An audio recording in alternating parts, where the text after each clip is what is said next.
We're live, and what's great about this live show is we're coming in right after the main event. Galal Yafai stops Sonny Edwards. I want to start with you, Milo, who has a great podcast called Pod and Weave. Download it, subscribe to it, all that stuff. We need people to be listening because you're great at that stuff.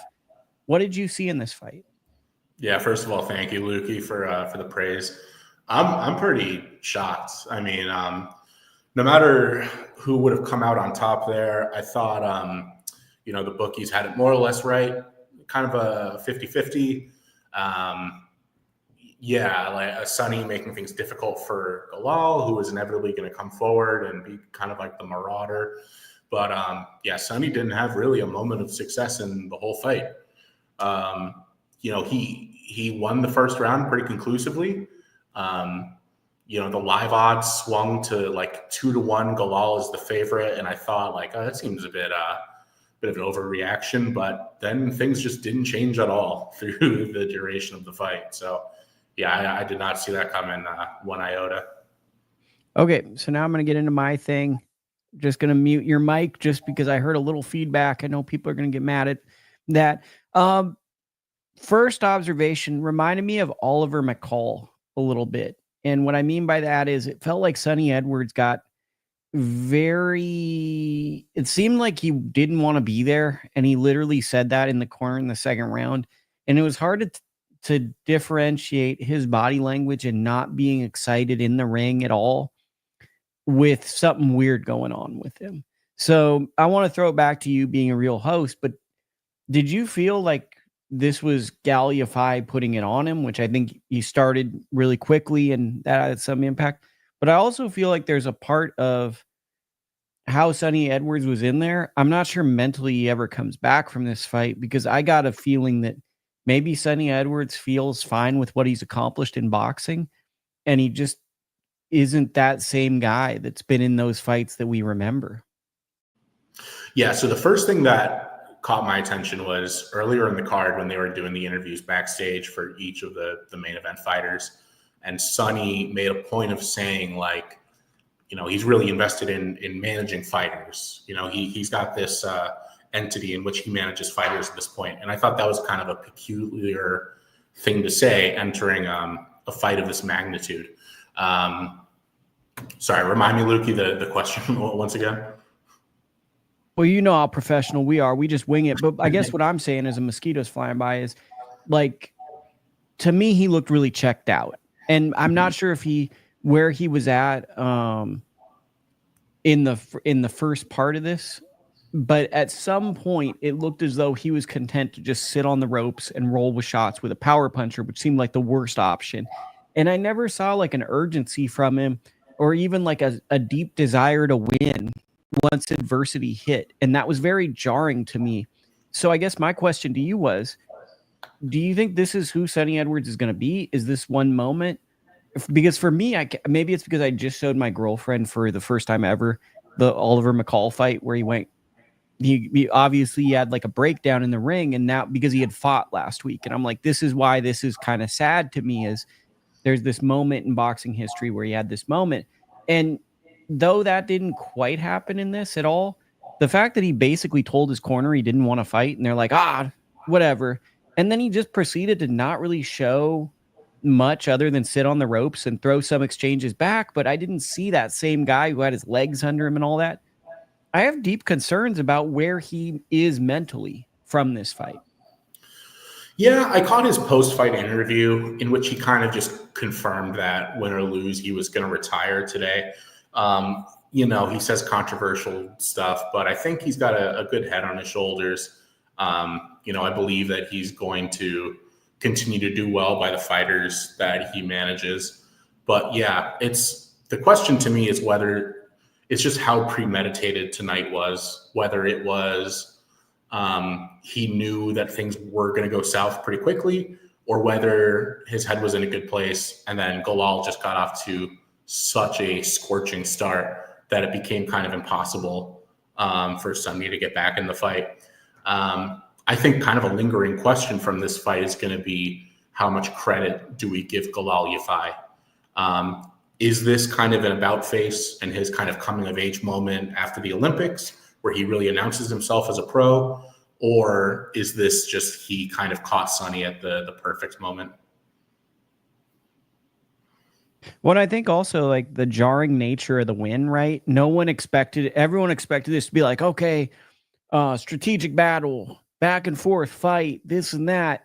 And the fact that it was so one-sided, I think is naturally going to kind of work as a detriment to him in a weird way. Like if Sonny had have had success early and he had this performance, I think everyone would have been like, he's a guy. But the fact that he was so dominant in many ways hurts him because no one had ever done this to Sonny, that it's almost like we as an educated viewer want a little bit more. And then with the informed consent of, you said, I didn't even watch the post fight, but Sonny retiring after the fight, that kind of hurts it, right? Because then you start to wonder. For me, this levels Yafai as one of the guys now in the division. Now he's a big dog and he should go on to a title fight.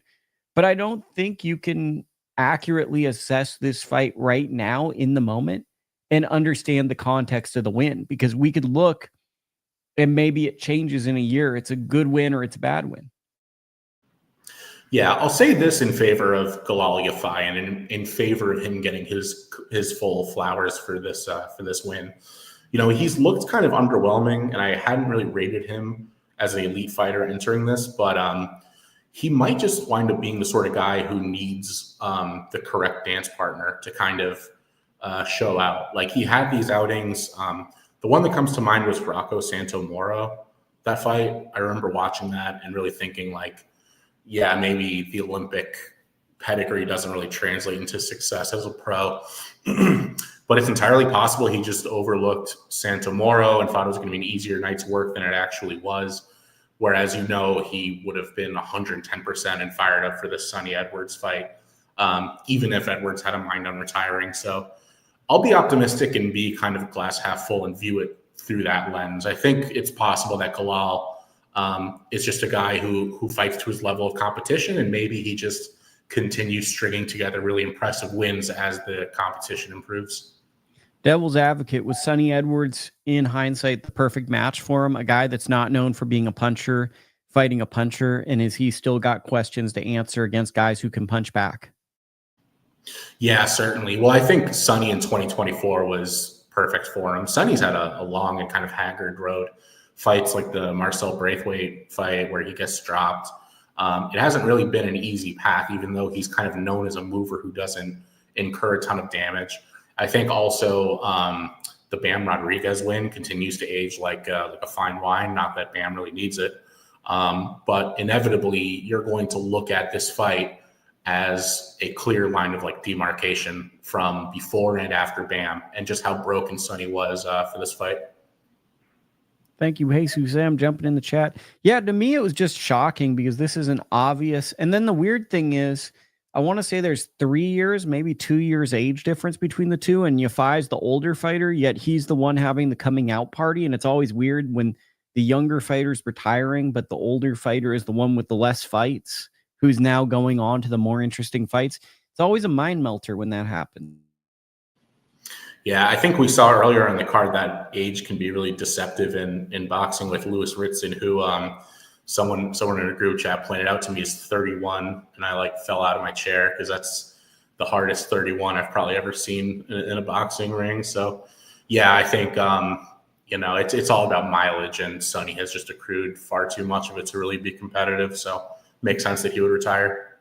Well, saying this is the end of Edwards' pro boxing career, can you give him a proper eulogy with British boxing context of the way fans should look at Sonny Edwards' career, both the good and the bad? Yeah, I'm probably not the best equipped to do it, but certainly a controversial figure. He was an elusive guy. I think he garnered a lot of fan support despite not being a puncher and not having a highlight reel of KOs, which there's something to say about that. You know, the significance of the Bam Rodriguez fight, I think, was to really see if his kind of defensive-oriented style and the manner in which he moves around the ring would really translate at the creme de la creme level of boxing, and it didn't on that night. And I think it was still maybe an open question as to, okay, well, maybe he just ran into Bam Rodriguez, who's a transcendent talent, but are there still fights for him to win at a high level? And I think the answer tonight was no. So Yeah, a very polarizing figure, certainly. He always mixes it up on Twitter and has kind of things to say. So some folks kind of revered him, others not so much. Yeah, I didn't really have a firm opinion on Sonny. I enjoyed watching him, but tonight he was just a mentally defeated fighter just from the jump. What did you think? And I keep dwelling back to this, but in real time, that second to third round when he said, like, can I be real with you? I just don't want to be here. What did you think as a fan when he said that? Yeah, to me, it was less of an Oliver McCall moment, though I see why you would make that connection and it makes sense in hindsight. To me, I just thought back again to the moment in which he told the backstage interviewer that he's got a mind about focusing on managing his fighters and ways he can contribute in boxing without actually being in the ring. That's kind of where I associated. And I think it could have just been a thing where it required him being in the ring and feeling those punches for him to realize, like, this isn't for me anymore. He's got a brother who's still competing with Wasserman Boxing. He's got a lot of things going on. So I think that was probably the moment where his corner maybe should have perked up a little bit and thought a little bit more about pulling him in the coming rounds and not sort of letting the referee take care of it. His corner, we got one of these. Just for them. Yeah, that's just for if their priority is getting Sonny back in the fight and knowing that maybe he needs a little bit of a kick in the ass, then maybe it was a good job. But I think by the fifth round or so, when you kind of recognize, okay, for Sonny to even have a chance of winning, you're telling me he needs to reel off 7 consecutive rounds. It just seems very improbable. And just seeing the tenor of the fight, I think you could have probably pulled him after the 4th or certainly the 5th rounds. I didn't see the tide changing, right? And you got a big puncher. The guy's got a reach advantage. And really, I think when I went through the keys to victory in this fight, the legs of Sonny Edwards were the key to victory for him. So and I thought that the other thing he could do is he could punch with him. And if someone's tuning into our post fight rather than Tony Bellews, thank you, man. We love the support. But to me, there were 2 paths to victory. He could either punch with him, right? And he was forced to do that sitting on the ropes. But I think that what happens when Galal Yafai is like a freight train. And when you let a freight train start letting off combos, he just lets them go and go. And it's hard to get off. To me, his path to victory with the legs. So beyond just him being on the ropes, you've heard verbal confirmation that his mind's not there. He didn't ever look to me like he had that passion to win after the first round. Like, I never saw that desire to fight back. And then his legs are gone, and his legs were the key to victory. And that's the thing that was weird to me was I've never seen Sonny Edwards in a way where his legs looked like such a non-factor. Yeah, that's a terrific point as far as his legs go, because one of my first observations as things were going south for Sonny is Galal made that ring look tiny, which I don't think it was. I mean, we had some distance fights tonight, but only it required that fight for me to think like, wow, this ring looks like there's absolutely no room for Sonny to move at all, which probably wasn't the case. I bet it was like a standard regulation size ring that didn't really favor either fighter, but Galal just cut the corners masterfully. I thought that was a real masterclass in cutting the ring off as opposed to stalking and just applying blind dummy pressure. It was just such a good outing from Yafai. And I think even if Sonny, was on his horse and doing things adequately as far as his mobility goes, Galal just made it an impossible, like a really Sisyphusian task to kind of stay away from him for 12 rounds. I think, with that version of Galal, it was just never going to happen. Okay, here's my hot take. My hot take is this. Flyweights are so small, not to be sizist. Even if it's a small ring, it's still going to be a big ring to them. So even if it was a small ring, what Galal Yafai was doing was impressive. What was scary to me, too, was Galal Yafai was doing it without a jab, which means Sonny wasn't using a jab, which means he was just walking him down, which means when that happens, there's 2 things to me. The power is showing up that you don't want to punch with the guy. And 2, you're starting to be complicit in the other guy dictating the tone of the fight. And that just happened way too early in this fight for me to be comfortable with. Yeah, just bouncing off that, I think I'll have to rewatch this fight. One thing that I was so gobsmacked by was Sonny's appearance and his performance. Through the duration of the fight, I think I found myself paying more attention to Sonny and his lack of a response when under fire than I did to Galal. So I think, in fairness to Yafai, I've got to go back and watch and see kind of what his offensive repertoire really looks like and if he added anything new to the mix, because I was admittedly, like, during the fight, I was so kind of transfixed with, like, man, Sonny really looks shot, disinterested, however you want to phrase it. So I think, just in fairness to Galal, I've got to give it another spin. But yeah, Sonny, he was done there. He didn't have a single moment of success really in the fight. I think also, given the family feud history and the fact that I think Sonny Edwards deleted his Twitter account before the fight, I just expected more. And it's like the one thing, like, I don't know, like, I wouldn't say I'm a Sonny Edwards fan because, like, I mean, I'm fans of certain styles or whatever, but I've always appreciated the competitor in him. And that's what kind of shocked me was Yafai came out and was competing. And Edwards, like you said, was kind of like, I got other options. It's like he looked like me when I used to have a job where I had a lunch break. And I'm like, oh, 11:45, that's close enough for me to walk to the store. It's kind of funny. Like, I was watching the post-fight interviews where Sonny kind of mentions, like, hey, it's time for me to step away. And Eddie Hearn and the ring announcer kind of insist that the people give a round of applause to Sonny. And I was kind of thinking, like, if you're someone who paid an arm and a leg for tickets and you hired a sitter and you sat through a not great card, I don't know how much I would love one half of the main event saying, like, yeah, I just didn't really have it in me tonight. Didn't really feel like trying. I couldn't really do it. So yeah, that was probably not great for the folks in attendance. Was just Sonny. I mean, props for the honesty, but also I don't know how much I would love to hear a guy I paid an arm and a leg to see just say, like, yeah, I kind of made up my mind. I was just done win, lose, draw. Yeah, man, I just didn't really. We're gonna do this podcast, but I don't think I got it in me anymore. So I'm just gonna sit here and I'm not gonna give any words. I'm just gonna sit here, shell up, rely on you, and then just say, I don't have it today. Yeah, I don't know about you. I was never all that.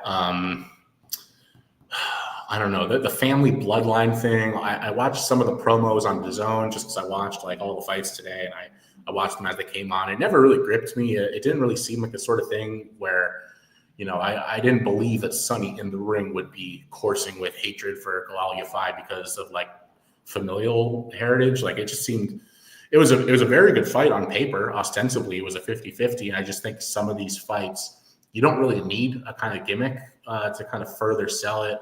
We saw earlier in the week, like, Charlie Edwards was going at one of the Yafai brothers, and I was just thinking, like, who's this for? Like, if you're a boxing fan, this main event was for, like, the diehards, so they're going to tune in anyway. So I don't really know who is like, you know what, I didn't really care about this fight, but I just saw Charlie Edwards have an argument with someone, so now I'm going to buy DAZN.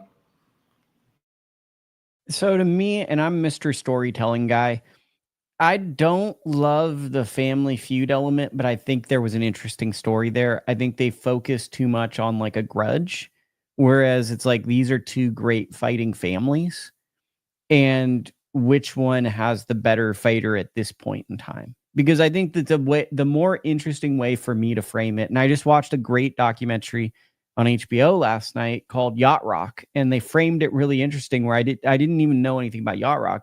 But it's like, okay, here's the music, and then it circles into all this music you really like. And it came in.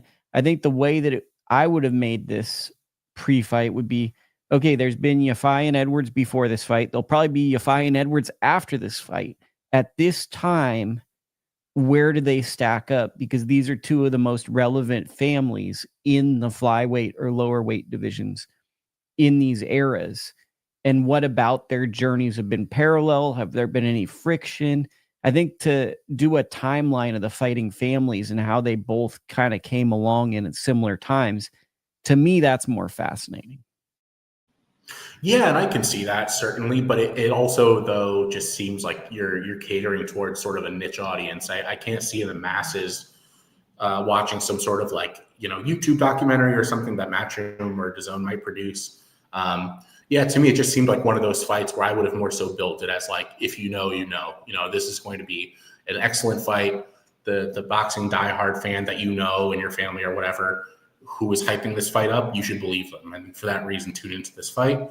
I think also the familial roots kind of makes the outcome a little awkward. Not just that Sonny lost. I mean, that was always live. Galal's a hard hitter, but to bill this as like a family grudge match sort of thing, and then moments after it ends, Sonny's like, "Yeah, I was going to retire anyway," and that's kind of just the way it goes. Falls kind of flat.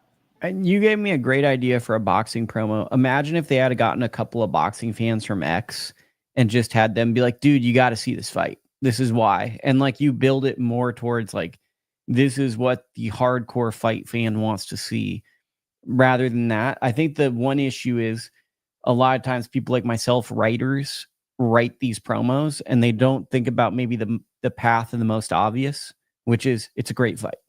Instead of doing a big story that you want to write out, just talk about it's a great fight.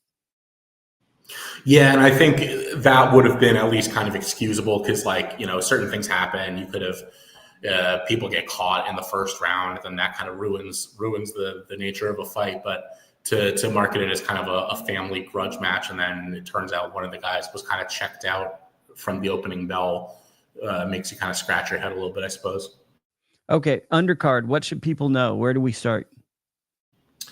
I don't know how much of this card you caught. I thought it would be easy to say like, oh, it's a bad Matchroom show, but I thought it was a weird one. It seemed to me like Eddie, the cupboard is kind of, it's not bare, but it's getting empty as far as like his star power in the Matchroom stable. And this card seemed to me like he's looking for someone to announce themselves as a guy entering 2025, someone who's really going to kind of be someone to watch in the coming year. And it didn't really happen. I mean, like the Kieron Conway fight, for someone like him to go to a dodgy decision with Ryan Kelly, who's kind of a blown up 147, that's not a tick in the box. So I want to throw my insight because I was actually impressed with both guys on that fight. And maybe it's my naiveness.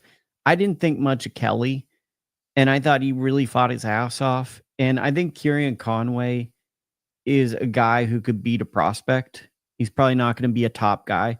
I thought that was like the best fight on this undercard in terms of a fight. I thought Conway was going to run away with it. I left impressed with Ryan Kelly. To me, that was, I wouldn't say a bad performance. It was just not very entertaining, but it was a good fight, if that makes sense. Both can happen. It does make sense. So with that fight, I draw a parallel with the following fight, Conah Walker and Lewis Ritson, in that it's two guys who are just better as dance partners, and they're kind of better as spoiler opponent types, and they don't really work as A-sides. Like Kieron Conway, there are so many things going for him. He's got tremendous physicality. He'll be naturally bigger than a lot of his opponents at 160, and also considering that it's a really weak era at middleweight, there's kind of nothing holding him back from making a run.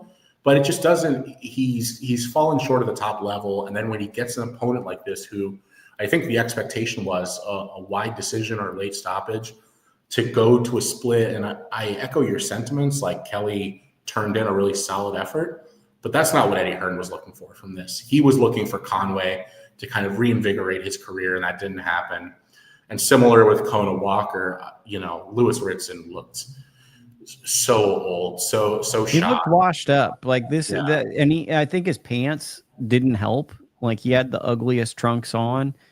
I mean, that looked like a bad sparring session to me. Yeah, one thing about Ritson, a buddy of mine on Twitter pointed this out. So shout out Broner, pound for pound, P for P on Twitter. So it's not just that Ritson came out of retirement for this bout, but when he did announce his retirement previously, he mentioned he had a brain bleed in a social media post, which, I mean, it's just concerning. I mean, separate of this fight, like who cares about whether he would have had a shot against Conah Walker? That sort of thing just sticks in my mind as like, ooh, I kind of wonder how smart it is for this fight to be happening, and then also for DAZN to be kind of promoting it pretty heavily on the main card.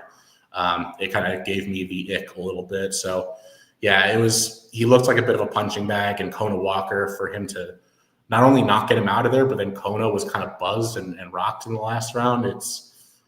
I think it's a tough sell for Eddie to kind of make any hay out of the guys like Conway and Conah Walker.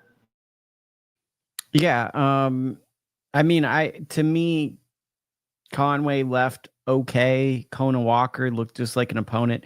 The hardest sell for me was Cameron Vuong, who looked terrible to me. I foreshadowed this one not to do the annoying writer thing. Oh my God, I told you. That's like the worst trade ever. But what I saw there was kind of an arrogant young kid, maybe who I once was, an arrogant young guy who's very fundamentally flawed. He keeps his hands low. He relies on reflexes, speed. He's got snap.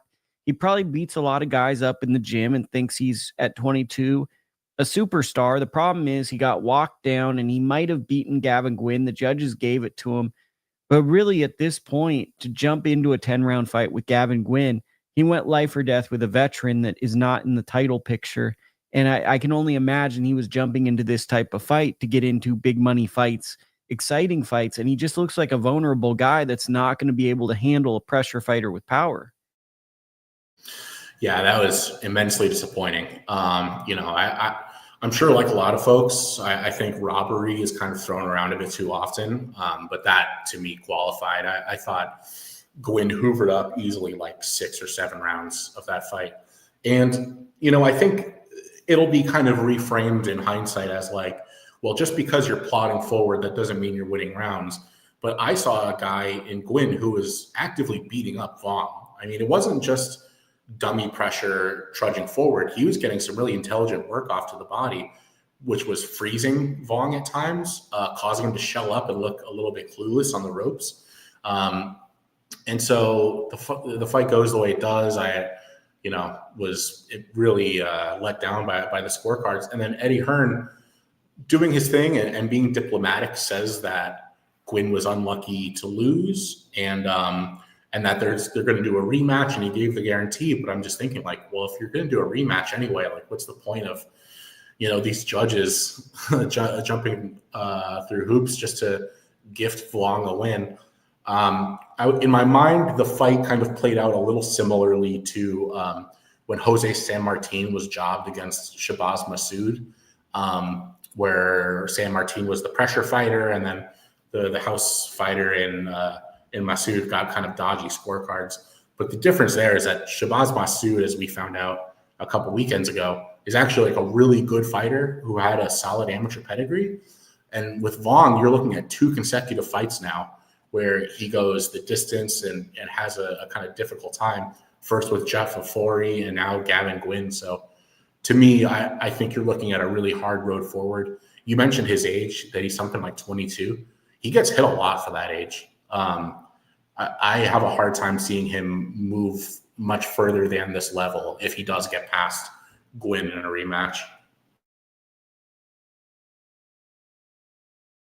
I got stuck in my tabs. Anybody that knows me knows I have about 50 tabs open at once, and I got stuck in my tabs. I was working on my my newsletter column for the end and trying to figure out a creative way to compare Groundhog's Day to the Sonny Edwards Galal Yafai result, and I was struggling on it. But I mean, to me, Cameron Vuong is a promising fighter if you had 4 years to develop him, and an atrocious prospect if he's going to be in real fights from this point on.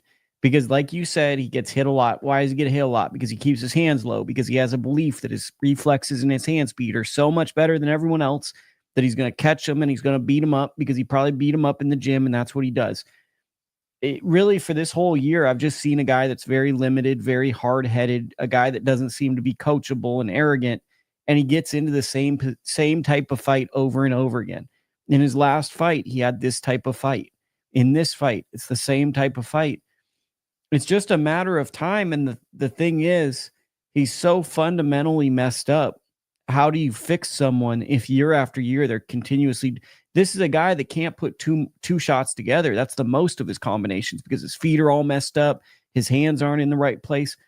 So Gavin Gwynne, to me, was just winning rounds because he comes forward knowing that this guy's feet were all messed up.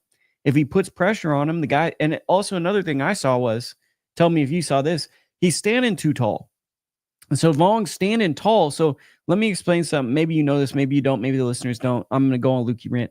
When you get on the ropes and you're on the ropes, you want to be lower than the other guy. Vice versa. If you're going to the ropes and you're there, you want to be lower to them to have the leverage in that situation.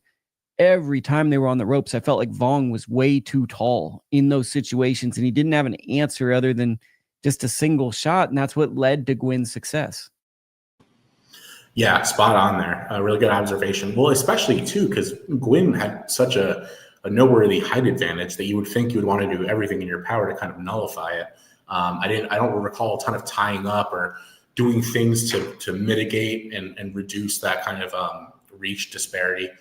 Vuong to me is kind of an interesting case study. Like, I think he's probably with the wrong promoter. If you remove AJ from the Matchroom ranks, there's probably a reason for, the Eddie Hearns of the world to be kind of concerned. Like, you're looking for these guys like Vuong to announce themselves and take these big strides. That's why he would be rushed into a fight against someone like Gavin Gwynne. So the fact that he was rushed into this fight tells me he won't be given adequate time to kind of grow and develop at his own pace.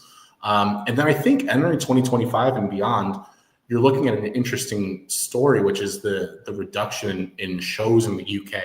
You're not going to have a ton of, unless, someone like Turki Al-Sheikh is investing in you to have tune-up fights and kind of developmental fights in Saudi Arabia. You're having fewer and fewer opportunities to have these kind of 8 and 10 round fights. So I think in 2025 and beyond, one storyline I'm kind of monitoring is the development of these local British prospects, because I think the window of opportunity is just kind of reducing that slight by that slight margin. So yeah, I think Vuong will not be given a very long leash, I would guess, after this fight.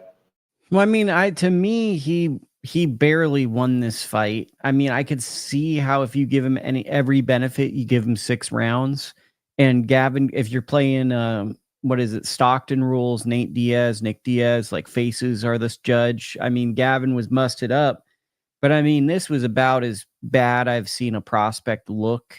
And when you look at the matchmaking, this guy just lost to Mark Chamberlain. This seemed to be a step up fight to be like, oh man, this is a big money young fighter. And this basically exposed him. This exposed how flawed he is.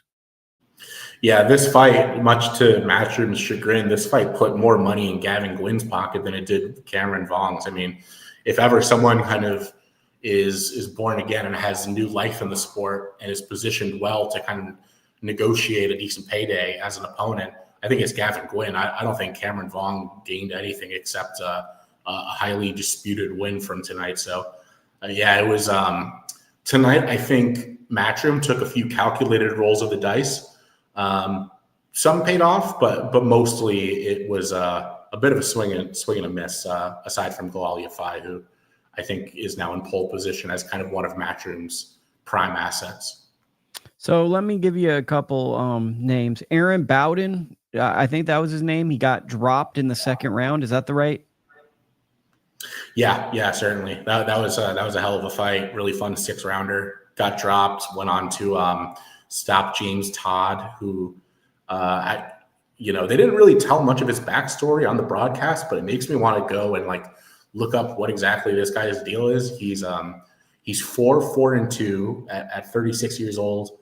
Made his debut in 2008 and has had several multi-year gaps of inactivity. So they didn't really mention on the broadcast what the deal with that is. I don't know if it was run-ins with the law or whatever, which it kind of usually is for that sort of thing. He went to college. Yeah. He went to college and had to go to school, took the bar exam, all that stuff, Yeah, certainly. I think that's the most likely outcome. But yeah, he's the guy who I kind of want to see again as an opponent. Aaron Bowen, they gave him his flowers on the broadcast, but to not be much of a hitter, it didn't appear, and have kind of chin susceptibilities. I'm not really sure where he goes from here. Middleweight, I always give that caveat, is very light at the moment.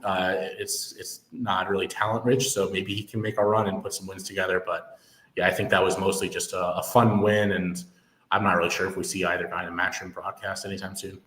I think he goes to Before the Bell. I think he's going to be a staple of that program. Not sure which corner he'll be in, but I think he'll be in Before the Bell. And finally, Callum Smith makes his return off TV. Basically, how weird is that he goes from a Better Beef title fight to a YouTube stream fight? Yeah, it was weird, certainly. I think he's kind of the stature, and he's done enough work with Eddie where he probably requested it, I would guess. I don't think, a former world title challenger is being the curtain jerker against his will. There was probably a sort of discussion like, listen, I'm in with a no-hoper. I'm just looking to soak up rounds. I don't necessarily want, the world's attention on me as I kind of get my sea legs and see how I feel after the Beterbiev fight. So he probably wanted a minimal attention. And yeah, for the critiques I had about that fight, he faced a Colombian guy who'd been stopped 9 times. I thought Callum looked fine. I'm not really, maybe I'm in the minority. I'm not really on fire for the Buatsi fight. I think Buatsi has kind of earned a little better. Callum, it's kind of weird to say because he's been at 175 for a while, but he doesn't really have any good wins at light heavyweight. But yeah, I'd be fired up for something like Callum Smith, Anthony Yard. I think is a good fight. But I think Buatsi has kind of earned the right to move on to the world stage, the sort of Bivol Beterbievs, rather than someone like Callum Smith. Yeah, I think he's a fun fighter. He's never going to be the top guy, but he's a good catch and shoot power puncher. And there's always a world for him. I think the elite guys always beat him is kind of what it's shown. But the guys just below that elite level, he always has a chance of knocking them out. And I think he's a guy that might beat a prospect or an undefeated fighter on the way out because of his power. Completely agreed. Yeah, he became a much more fun fighter after moving up from super middleweight, where I think he kind of wore out his welcome. He took that kind of robbery win over John Ryder and then sat on the sidelines until getting the Canelo payday. And then after moving up to 175, he just started kind of murking these B-level fighters. So I enjoy watching him fight. I'd like to see him get another sort of credible win before he takes on someone who's kind of creme de la creme, like a Buatsi type. But yeah, nothing wrong with having a run out. He clearly was pulling some punches early, seeking to get some rounds in. It was a totally fine performance, and I'm guessing he could fight next week if he wanted. So we'll probably see him in Q1 next year.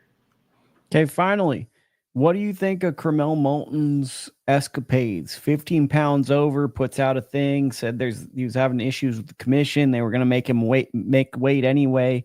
So he didn't cut weight. So it's whatever. He's coming back December 30th. What do you read into this? I don't really read a whole lot into it. I'm admittedly, there are some folks on like Twitter and stuff who are enormous Curmel Moton fanboys, and I've been impressed from what I've seen of him. But I would be the first to say I've not really followed his career too closely. I think it's a weird move to even show up to weigh-ins if you don't have a real intent to fight. So it's a kind of odd little subplot. But he's at the age, he's at this point in his career development where, 2-3 fights from now, as long as he kind of gets his act together and this sort of thing doesn't reemerge, it's very easily the sort of thing that people will just forget about. So I'm personally choosing not to read a great deal into it. I think it's just an odd occurrence, but I don't know. What about you? Do you think this is a kind of concerning sign? I don't read too much into it. I just think that the viral nature of the internet, it's unfortunate he had to weigh in because it's like not many people are going to find out what the story is, but millions of people are going to watch a video that said Curmel Moton, 15 pounds overweight, fight on, text on the video. That becomes like a memory for people, but then they never get the context of it. So for me, it makes weight an issue now that really might not even be an issue in an 18-year-old's career that's somewhat promising, if not very promising. It now creates a storyline that's just kind of tedious and lazy. And I feel like in boxing media, we have a lot of lazy narratives. And now Curmel Moton, it's going to be like the guy goes, well, what about his weight? And it seems like through his statement, he wasn't going to get cleared to fight for whatever reason, which minor details. I think that's the bigger story is what was going on with the commission that he couldn't get cleared to fight. I think that's more something to look into, but that's his rights and private. And we don't even know what the situation is, but that's more interesting to me than him not making weight. It sounds like he weighs 147, 148 and he didn't cut the weight. So that's just his walk around weight because he wasn't going to fight that night. Completely. Yeah, I agree. We're in the social media age. If you have even the slightest kind of faux pas, it becomes like the rumor mill of the weekend, especially in a kind of light one like this. I mean, diehards were always going to tune in for Sonny versus Yafai, but it was, all things considered, a pretty light week in the sport of boxing. So if a highly touted prospect misses weight by 2 classes, then it's going to be all everyone talks about. You know, it's like this and the Boots Virgil nonsense. So yeah, I don't know. Curmel Moton's 18. He's got 6 fights. Yeah, I just think with prospects, like, let them get to double digits, let them kind of flesh out their careers a little bit before we start sort of micro-analyzing every fight. But that's just me. Yeah, well, I mean, I think that, like, this is something I've got a story probably coming out tomorrow, and it's about featherweights. And one of the downsides of boxing is, like, we build fighters up just to be like, I told you it wasn't good. Told you it wasn't anything. And, like, that's the downside, is, like, Curmel Moton's very good. And, like, I remember telling people, like, when Keyshawn Davis is coming up, he reminds me of Lamont Peterson. People go, oh, what? Go, Lamont Peterson's a world champion. Like, it's a pretty solid fighter to be compared to. But, like, the standard nowadays is, like, a guy you've never seen before, or he's just not worthy. There's, like, unrealistic standards nowadays of fighters. So I think that that's kind of like the weird thing about social media, is just everybody, irrelevant people, have too much of a voice. Yeah, everyone loves to expose fighters. Everyone loves to exclaim fraud checked on Twitter and whatever. Yeah, it's, I don't know. To me, like, until Curmel Moton is more of an entity, and he hasn't even graduated from 6 rounders. Like, yeah, I don't know. I can't really get too invested in the fact that he had a bit of a disastrous weight cut and a weird situation with the commission. It's just not something that really grips me. I need a couple of years of watching his development before I care about that sort of thing, or before we label someone a busted prospect or whatever.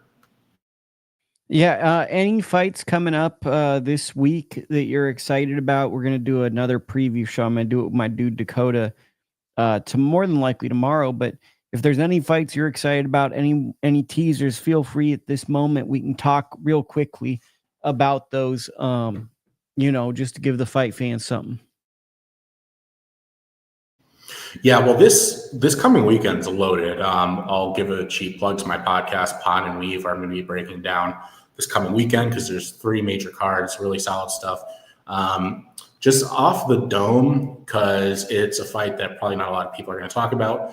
I am pretty high on Stephanie Pinheiro, this matchroom signing from Puerto Rico. So she's going to be on the Paro Hitchens undercard. She seems like someone who could be elevated to a world title fight before too long in 2025. I think she was linked previously to Sandy Ryan, so maybe kind of a fight of that level. So that's something I'm paying attention to.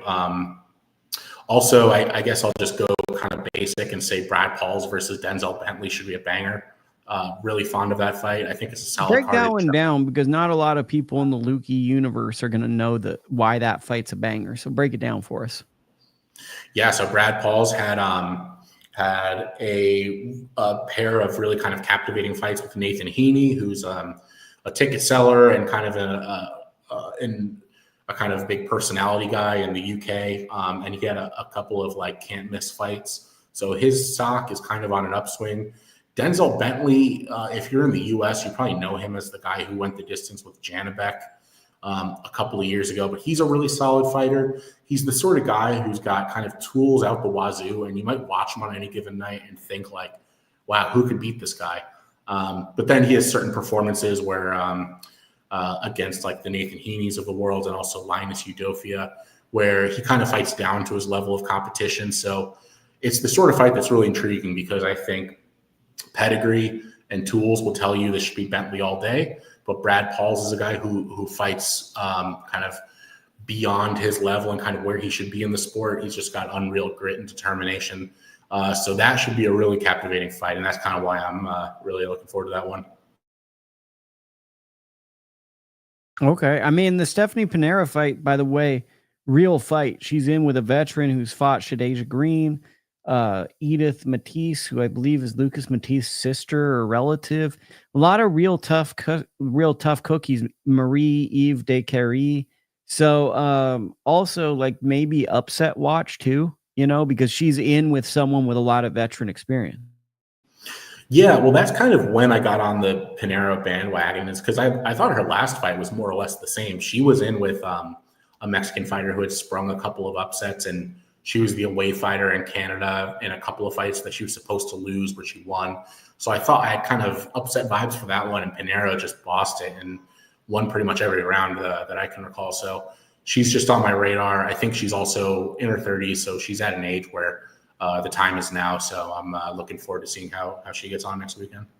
Yeah, and I think it's a weird weekend where like the main event fights probably won't be the ones hardcore fight fans are watching for. Top Rank has 2 title fights. I'm gonna break them down tomorrow. Paro Hitchinson, I have no clue what that fight looks like. Honestly, there's a lot of fights I don't know what they look like. I don't know what Ramirez Espinoza looks like. I think I know what Navarrete Valdez looks like, but at the same time, if Valdez wins, it wouldn't shock me.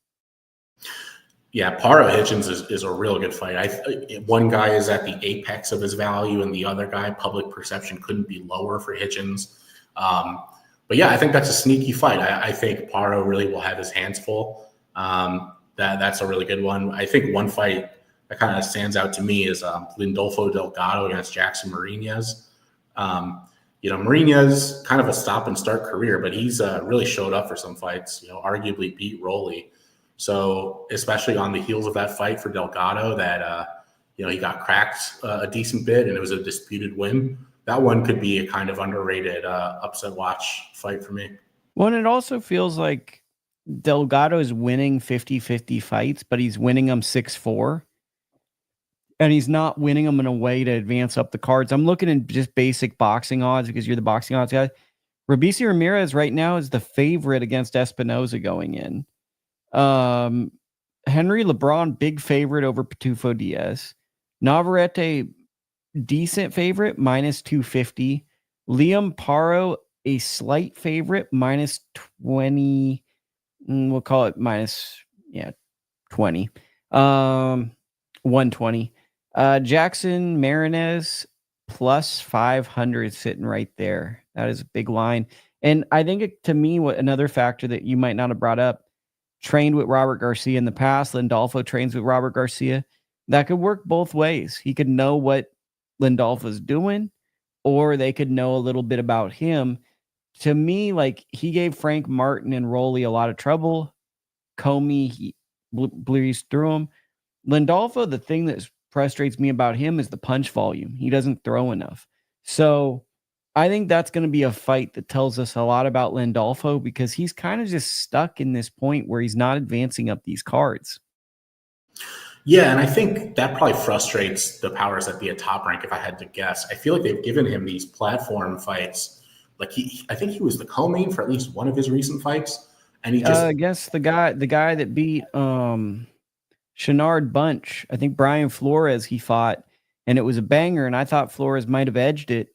And it's like, it was one of those fights where it was like, man, this is supposed to be a good fight, and it's going to give him the boost. And it was on that Leo Venado Lopez card, and it's like, this is going to take off.